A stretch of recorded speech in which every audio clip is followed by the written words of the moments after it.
अगर आप शिक्षक सक्षमता परीक्षा द्वितीय शिक्षक सक्षमता परीक्षा की तैयारी करते हैं तो मैं एक ऐसा वीडियो लेकर आप लोगों के लिए आया हूं जो आपके परीक्षा के दृष्टिकोण से काफ़ी महत्वपूर्ण साबित होने वाला है। दोस्तों, ये हमारा मॉडल प्रैक्टिस सेट नंबर 9 है। इससे पहले 8 और मॉडल सेट अपलोड किए जा चुके हैं। अगर आपने उन्हें ना देखा हो तो उसे भी देख लें। और शुरू करते हैं आज के वीडियो को। पहला प्रश्न है, अंग्रेजों के खिलाफ प्रसिद्ध भारत छोड़ो आंदोलन महात्मा गांधी ने चलाया था। अंग्रेजों के खिलाफ जो भारत छोड़ो आंदोलन था ये महात्मा गांधी ने चलाया था। तो कब चलाया था? 1942 ईस्वी में भारत छोड़ो आंदोलन की शुरुआत की गई थी, जिसमें महात्मा गांधी ने करो या मरो का नारा भी दिया था, जो काफ़ी प्रचलित रहा था। नेक्स्ट प्रश्न है, उद्योग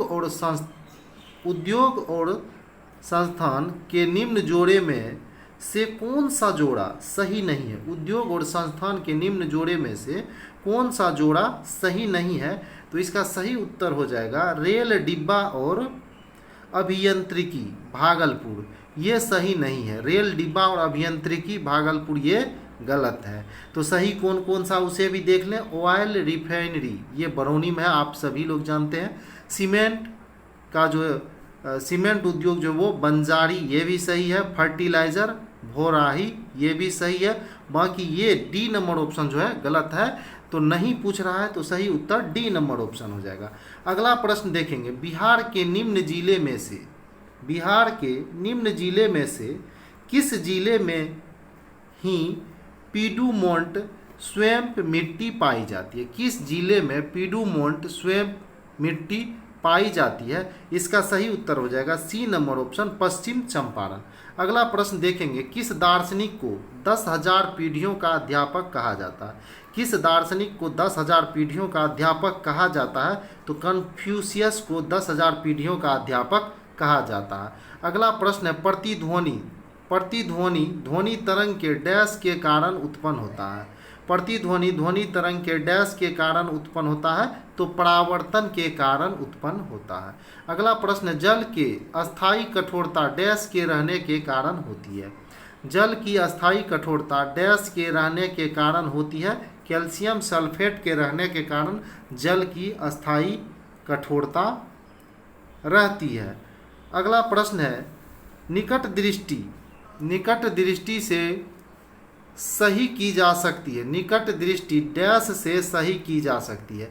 तो दोस्तों, निकट दृष्टि दोष जो होता है उसमें निकट की वस्तु साफ साफ दिखाई देती है और दूर की वस्तु साफ साफ दिखाई नहीं पड़ती है। तो ऐसे दोष को निकट दृष्टि दोष कहते हैं। तो ऐसे दोष को दूर करने के लिए किस लेंस का प्रयोग किया जाता है? तो वो हो जाएगा अवतल लेंस का। अवतल लेंस के प्रयोग करने से जो है निकट दृष्टि दोष वो दूर हो जाती है। अगला प्रश्न देखेंगे, भौगोलिक क्षेत्र की दृष्टि से जापान का सबसे बड़ा द्वीप है। भौगोलिक क्षेत्र की दृष्टि से जापान का सबसे बड़ा द्वीप है तो कौन सा है? होन्शु द्वीप है। नेक्स्ट प्रश्न, ग्रीनलैंड निम्न देशों में से किस देश का भाग है? ग्रीनलैंड निम्न देशों में से किस देश का भाग है? तो डेनमार्क देश का भाग है। नेक्स्ट प्रश्न देखेंगे, निम्न में से किस महाद्वीप में सबसे अधिक देश है? निम्न में से किस महाद्वीप में सबसे अधिक देश है? तो सही उत्तर हो जाएगा इसका C number option Africa. Africa महाद्वीप में सबसे अधिक देश है। अगला प्रश्न हम लोग देखेंगे प्रश्न संख्या 11 को। प्रश्न संख्या 11 है, निम्न कॉफी उत्पादक क्षेत्र में से कौन सा क्षेत्र कर्नाटक में नहीं है? निम्न कॉफी उत्पादक क्षेत्र में से कौन सा क्षेत्र कर्नाटक में नहीं है? तो सही उत्तर हो जाएगा डी नंबर ऑप्शन पुलनेज जो है ये कर्नाटक में नहीं है। अगला प्रश्न देखते हैं। अगला प्रश्न है, निम्नलिखित में किसे डॉक्टर अंबेडकर ने संविधान का हृदय और आत्मा कहा है?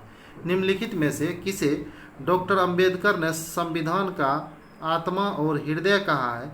तो इसका सही उत्तर हो जाएगा सी नंबर संवैधानिक उपचार के अधिकार को अंबेडकर जी ने संविधान का हृदय और आत्मा कहा है। नेक्स्ट प्रश्न देखेंगे, कोशिका झिल्ली में सर्वाधिक प्रचुर लिपिड है। कोशिका झिल्ली में सर्वाधिक प्रचुर लिपिड है। तो इस प्रश्न का आंसर जानने से पहले मैं आप लोगों को कहना चाहता हूं कि अगर आप लोग हमारे चैनल पे नए हैं और अभी तक चैनल को सब्सक्राइब नहीं किए हैं तो प्लीज़ चैनल को सब्सक्राइब अवश्य कर लें और वीडियो को लाइक कर लें और हो सके तो शेयर भी कर लें, ताकि इससे और जो हमारे शिक्षक बंधु हैं उन्हें भी फायदा पहुंच सके। तो दोस्तों इस प्रश्न का आंसर जानते हैं। कोशिका झिल्ली में सर्वाधिक प्रचुर लिपिड है, इसका सही उत्तर हो जाएगा ए नंबर ऑप्शन, फास्फोलिपिड। कौन सा? फास्फोलिपिड।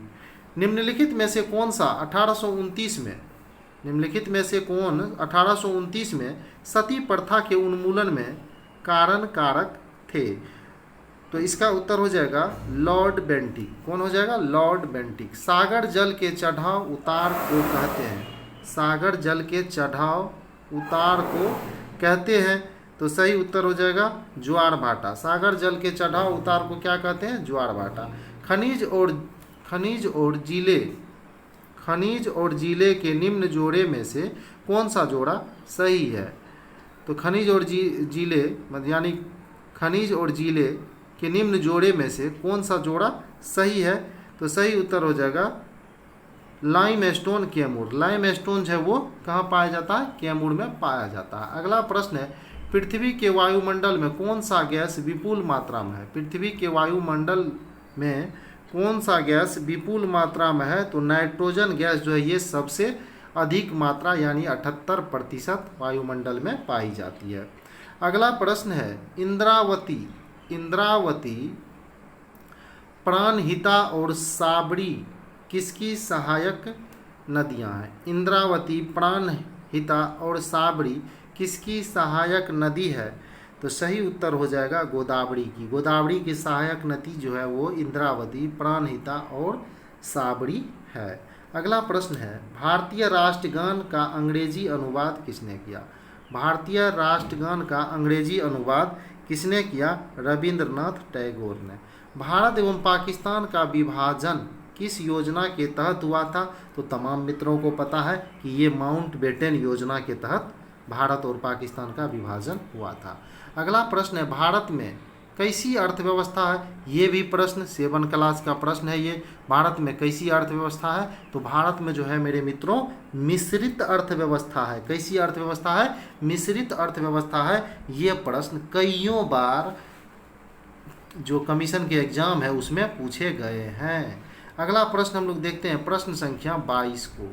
प्रश्न संख्या 22 कहता है, संसार की सबसे विशाल नदी कौन सी है? संसार की सबसे विशाल नदी कौन सी है?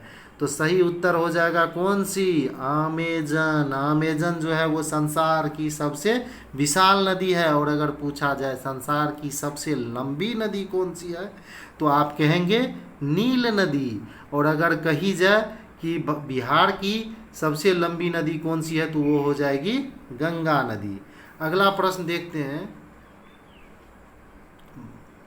और भारत की भी सबसे लंबी नदी गंगा ही है। अगला प्रश्न देखते हैं कि हैकिंग के लिए किस यूजर का पासवर्ड पता करना कहलाता है? हैकिंग के लिए किसी यूजर का पासवर्ड पता करना क्या कहलाता है? तो सही उत्तर हो जाएगा, ये कंप्यूटर से संबंधित प्रश्न है, साइबर स्टॉकिंग। क्या कहलाएगा? Cyber stalking.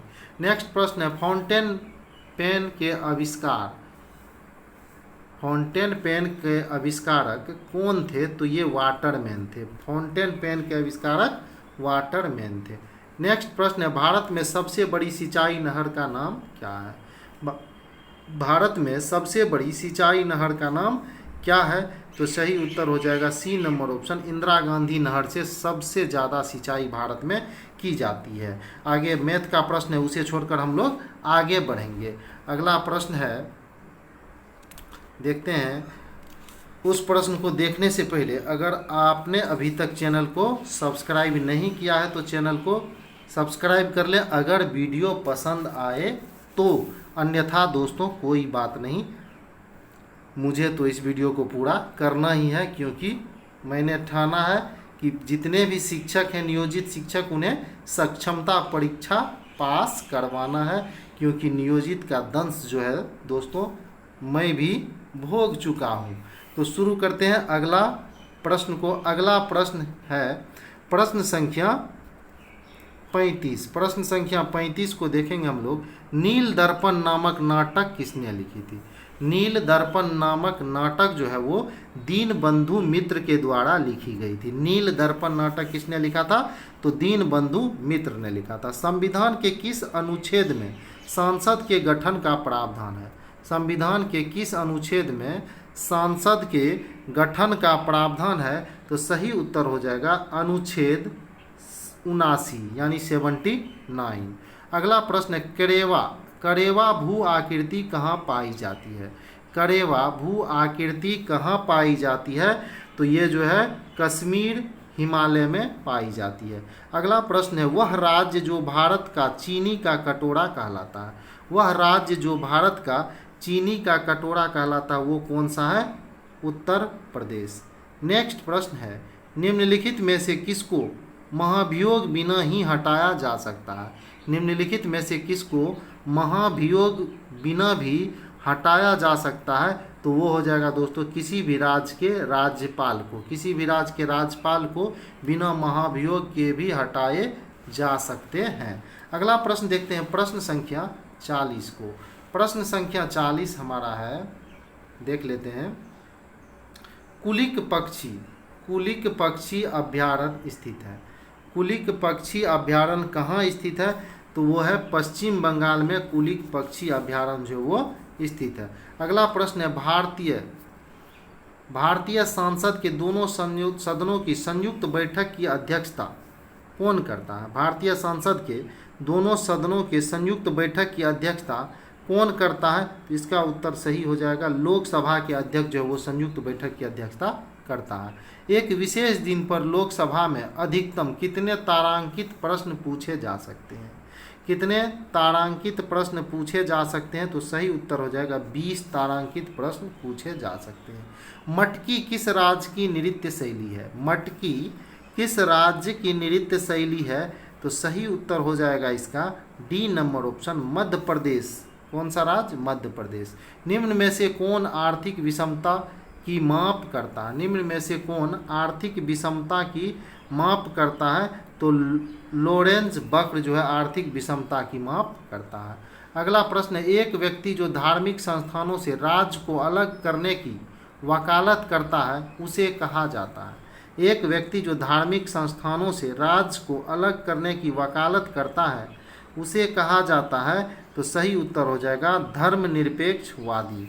अगला प्रश्न है कंप्यूटर शब्द जल में रैम का संदर्भ है। कंप्यूटर शब्द जल में रैम का संदर्भ है क्या है? तो सही उत्तर हो जाएगा B number option random access memory. क्या हो जाएगा? Random access memory. अगला प्रश्न है ब्रिटिश शासकों ने भारत पर लगभग कितने वर्षों तक शासन किया? तो सही उत्तर हो जाएगा लगभग 200 वर्षों तक। अगला प्रश्न है हिस्ट्री ऑफ ब्रिटिश इंडिया के लेखक कौन था? हिस्ट्री ऑफ ब्रिटिश इंडिया के लेखक कौन था? तो सही उत्तर हो जाएगा जेम्स मिल। कौन था? जेम्स मिल। भारत में प्रकाशित होने वाला पहला समाचार पत्र कौन था? भारत में प्रकाशित होने वाला पहला समाचार पत्र कौन था? तो सही उत्तर हो जाएगा बंगाल गजट। बंगाल गजट जो है भारत में प्रकाशित होने वाला पहला समाचार पत्र था। अगला प्रश्न है विश्व की सबसे गहरी झील कौन सी है? विश्व की सबसे गहरी झील कौन सी है? तो बेकाल झील जो है वो विश्व की सबसे गहरी झील है। नेक्स्ट प्रश्न है प्रश्न संख्या 51। भाषाई आधार पर राज्यों का पुनर्गठन किस वर्ष किया गया? भाषाई आधार पर राज्यों का पुनर्गठन जो है वो 1956 ईस्वी में किया गया, जो बहुत सारे मित्रों को पता होगा। अगला प्रश्न है प्रश्न संख्या 52। Simon commission. साइमन कमीशन से संबंधित प्रश्न है।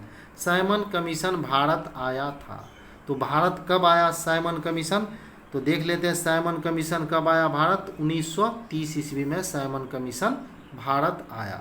1930 नहीं, 1928 ईस्वी में साइमन कमीशन कब आया भारत? 1928 ईस्वी में। इनमें से किस महिला समाज सुधारक को पंडिता कहा गया? इनमें से किस महिला समाज सुधारक को पंडिता कहा गया? तो रमाबाई को पंडिता कहा गया। महारानी विक्टोरिया का घोषणा पत्र किस वर्ष आया? महारानी विक्टोरिया का घोषणा पत्र किस वर्ष आया? तो सही उत्तर हो जाएगा बी नंबर ऑप्शन 1858 ईस्वी में। चिपको आंदोलन भारत में सबसे पहले कहाँ शुरू हुआ? चिपको आंदोलन भारत में सबसे पहले कहाँ शुरू हुआ? तो ये शुरू हुआ था उत्तराखंड में। अगला प्रश्न है 1904 ईस्वी में स्थापित अभिनव भारत था। 1904 ईस्वी में स्थापित अभिनव भारत था। क्या था अभिनव भारत? तो ए नंबर ऑप्शन क्रांतिकारी गतिविधियों से संबद्ध एक गुप्त संगठन। क्रांतिकारी गतिविधियों से संबद्ध एक गुप्त संगठन। नेक्स्ट प्रश्न, घुमरा लोक नृत्य का संबंध किस राज्य से है? घुमरा लोक नृत्य का संबंध किस राज्य से है? तो उड़ीसा राज्य से है।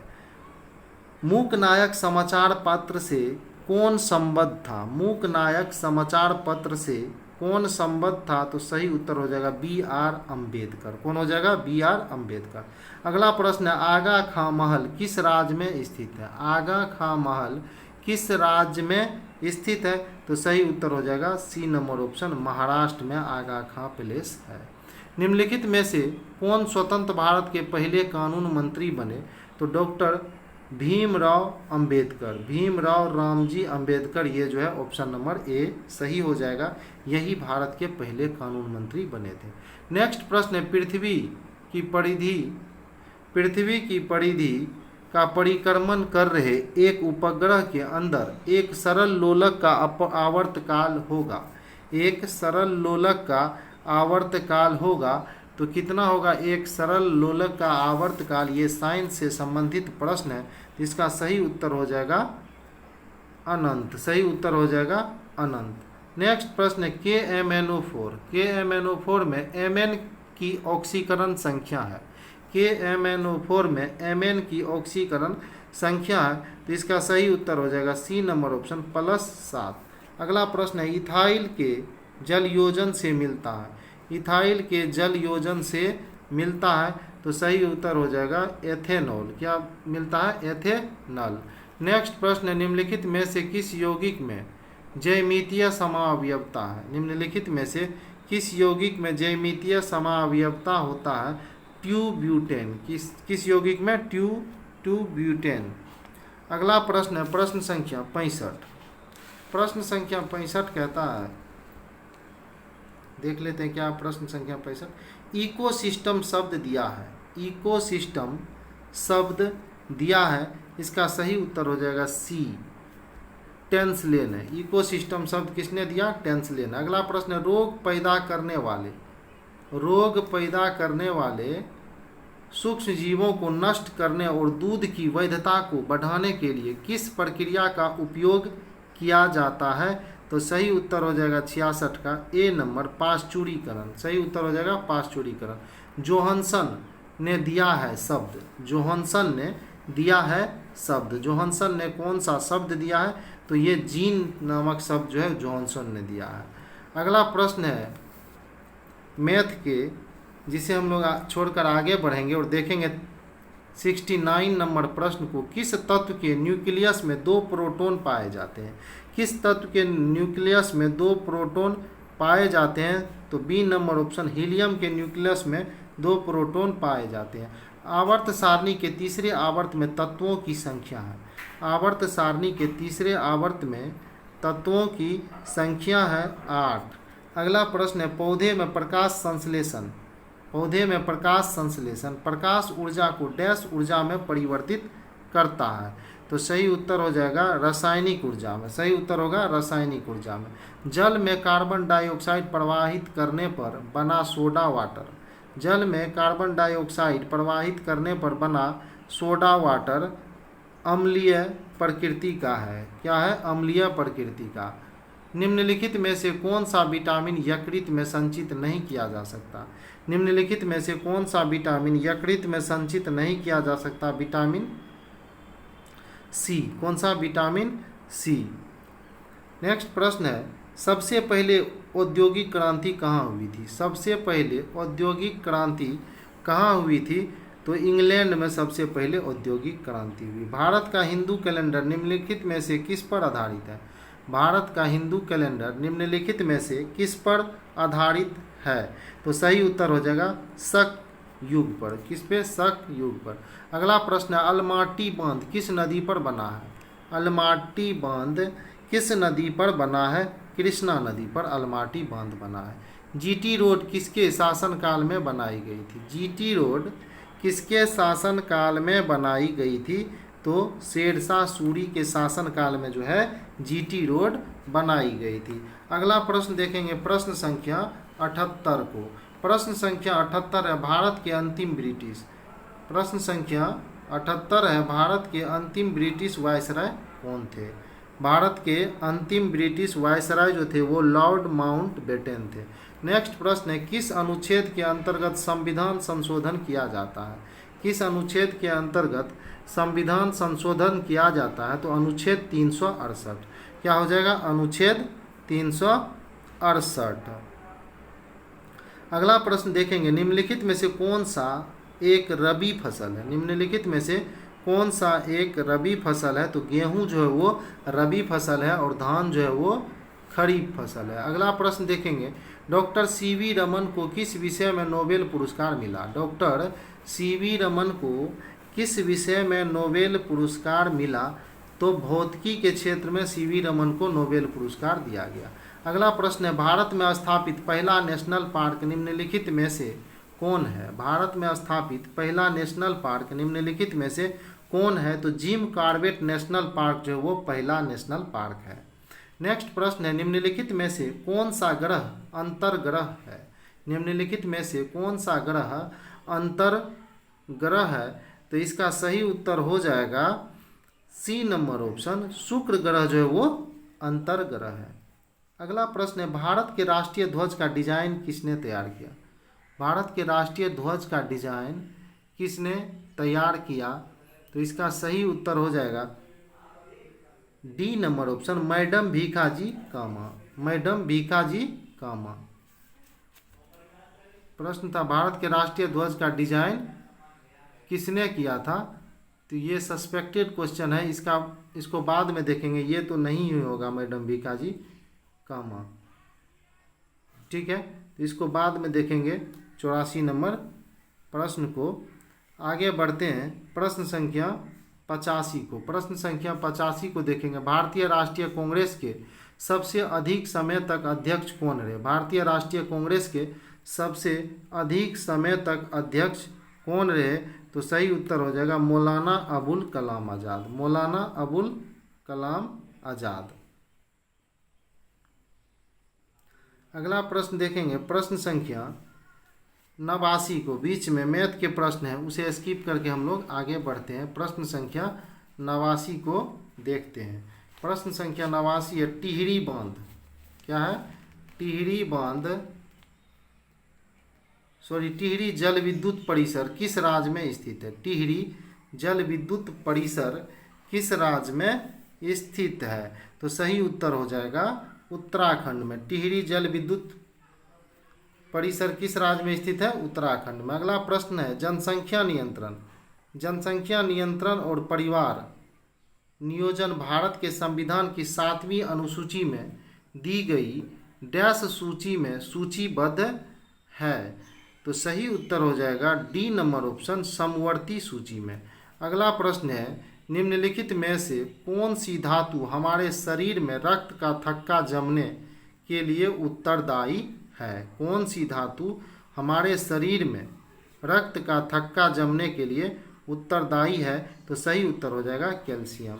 नेक्स्ट प्रश्न है, किस घटना ने गांधी जी को भारत के स्वतंत्रता संग्राम के क्षेत्र में लाकर खड़ा किया? किस घटना ने गांधी जी को भारत के स्वतंत्रता संग्राम में लाकर खड़ा किया? रोलेट अधिनियम। अगला प्रश्न है, टाटा लौह एवं इस्पात कंपनी की स्थापना सिंहभूम जिले के साक्षी में किस वर्ष की गई थी? तो इसका सही उत्तर हो जाएगा बी नंबर ऑप्शन, 1907 ईस्वी में। अगला प्रश्न है, नील नदी किस महाद्वीप में प्रवाहित होती है? नील नदी किस महाद्वीप में प्रवाहित होती है? तो तो अफ्रीका महाद्वीप में नील नदी प्रवाहित होती है। अगला प्रश्न है, नौसेना और वायुसेना का काम भारत के संविधान की 7वीं अनुसूची में दी गई डैश सूची में सूचीबद्ध है। तो इसका सही उत्तर हो जाएगा 95 का ए नंबर ऑप्शन, संघ सूची में। नेक्स्ट प्रश्न है, भारत में योजना बनाने की नीति अपनाई गई। भारत में योजना बनाने की नीति कब अपनाई गई? तो इसका सही उत्तर हो जाएगा 96 का ए नंबर ऑप्शन, जवाहरलाल नेहरू के द्वारा। अगला प्रश्न देखेंगे, प्रश्न संख्या 97 को, फियोफाइसी के सदस्यों को प्रायः डैश शैवाल कहते हैं। फियोफाइसी के सदस्यों को प्रायः डैश शैवाल कहते हैं। तो सही उत्तर हो जाएगा भूरा शैवाल कहते हैं। अगला प्रश्न है, किसी वस्तु की एक समान सरल रेखीय गति, किसी वस्तु की एक समान सरल रेखीय गति के दौरान समय के साथ डैश नियत रहता है। समय के साथ डैश नियत रहता है। तो सही उत्तर हो जाएगा वेग नियत रहता है। अगला प्रश्न है, डैश का तार इस्पात के तार से अधिक प्रबल होता है। डैश का तार इस्पात के तार से अधिक प्रबल होता है। तो नायलॉन का तार इस्पात के तार से अधिक प्रबल होता है। अगला प्रश्न है, जलरोधक रेनकोट का आविष्कार किसने किया? जलरोधक रेनकोट का आविष्कार किसने किया? तो चार्ल्स मैकेन्टोश ने किया। किसने किया? चार्ल्स मैकेन्टोश ने किया। रेनकोट से संबंधित एक प्रश्न अभी वर्तमान समय में कुछ समय पहले जो प्रधान शिक्षक की परीक्षा हुई थी उसमें भी पूछा जा चुका है। अगला प्रश्न हम लोग देखेंगे, प्रश्न संख्या 101 को। प्रश्न संख्या 101 है, नियोन की खोज किसने की? प्रश्न संख्या 101 क्या है? नियोन की खोज किसने की? तो मैरिस डब्ल्यू ट्रेवर्स एवं विलियम रामसे ने नियोन की खोज किया था। अगला प्रश्न है, ब्रोमीन जल को रंगहीन करने वाला यौगिक है। ब्रोमीन जल को रंगहीन करने वाला यौगिक कौन सा है? तो इसका सही उत्तर हो जाएगा सी नंबर ऑप्शन, एसीटिलीन। क्या हो जाएगा? एसीटिलीन। अगला प्रश्न है, प्रश्न संख्या 104 को देखेंगे। प्रश्न संख्या 104 है, ग्रहों की गति को बताने वाले नियमों को डैश कहा जाता है। ग्रहों की गति बताने वाले नियमों को क्या कहा जाता है? तो बी नंबर ऑप्शन, केपलर का नियम कहा जाता है। अगला प्रश्न मैथ का है, इसे छोड़कर आगे बढ़ते हैं। आगे देखेंगे, निम्नलिखित में से कौन पद्मश्री पुरस्कार जीतने वाले 7वें मधुबनी चित्रकार बन गए हैं? निम्नलिखित में से कौन पद्मश्री पुरस्कार जीतने वाले 7वें मधुबनी चित्रकार बन गए हैं? इसका सही उत्तर हो जाएगा दुलारी देवी। कौन हो जाएगा? दुलारी देवी। अगला प्रश्न है, अयोध्या पहाड़ किस राज्य में स्थित है? अयोध्या पहाड़ किस राज्य में स्थित है? तो पश्चिम बंगाल में अयोध्या पहाड़ स्थित है। अगला प्रश्न है, वर्तमान भारतीय संस्कृति सर्वाधिक रूप से किससे प्रभावित है? वर्तमान भारतीय संस्कृति सर्वाधिक रूप से किससे प्रभावित है? तो सही उत्तर हो जाएगा बी नंबर ऑप्शन, पश्चात्य संस्कृति से। क्या हो जाएगा? पश्चात्य संस्कृति से। अगला प्रश्न देखेंगे 110 नंबर प्रश्न को, आधुनिकीकरण का क्या परिणाम है? आधुनिकीकरण का क्या परिणाम है? तो इसका सही उत्तर हो जाएगा इनमें से सभी। नए वर्गों का उदय ये भी है, साक्षरता वृद्धि ये भी है, बेरोजगारी ये भी है। तो उत्तर हो जाएगा इनमें से सभी। ठीक है। अगला प्रश्न देखने से पहले दोस्तों, अभी तक अगर आप चैनल को सब्सक्राइब नहीं किए हैं तो प्लीज़ चैनल को सब्सक्राइब कर लें और वीडियो को लाइक एवं शेयर कर दें, ताकि इसी प्रकार के और वीडियो आप लोगों को मिल सके और आपकी परीक्षा की तैयारी जो है वो अच्छे ढंग से करवाई जा सके। अगला प्रश्न देखेंगे 114 नंबर प्रश्न को। 114 नंबर प्रश्न कहता है, क्या कहता है देखते हैं, राज्य की परिभाषा का आधार क्या है? राज्य की परिभाषा का आधार क्या है? तो राज्य की परिभाषा का आधार जनसंख्या निश्चित भूभाग। जनसंख्या निश्चित भूभाग सरकार तथा संप्रभुता पर आधारित है। राज्य की परिभाषा का आधार जनसंख्या निश्चित भूभाग सरकार तथा संप्रभुता पर आधारित है, तो सी नंबर ऑप्शन सही होगा। तो दोस्तों अभी हम लोगों ने देखा सामान्य अध्ययन के अति महत्वपूर्ण 100 प्रश्न को। अगर आप चैनल पे नए हैं और अभी तक चैनल को सब्सक्राइब नहीं किया है तो प्लीज़ चैनल को सब्सक्राइब कर लें, क्योंकि इतने मेहनत से आपके लिए वीडियो लेकर आते हैं ताकि आपकी परीक्षा की तैयारी जो है वो बेहतर से बेहतर करवाई जा सके और आप 90+ नंबर से इस परीक्षा को क्वालिफाई कर सकें। पिछले बार के परीक्षार्थी की तरह इस बार भी हमारे सेट बिल्कुल कामयाब होंगे। आप सारे सेट को लगाते रहें।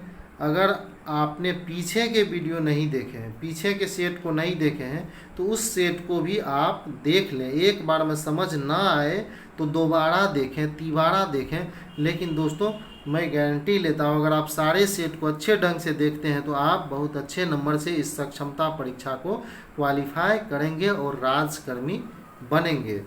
तो दोस्तों आज के वीडियो में बस इतना ही। मिलते हैं अगले वीडियो में। तो कल तक के लिए बहुत बहुत धन्यवाद। आपका दिन मंगलमय हो।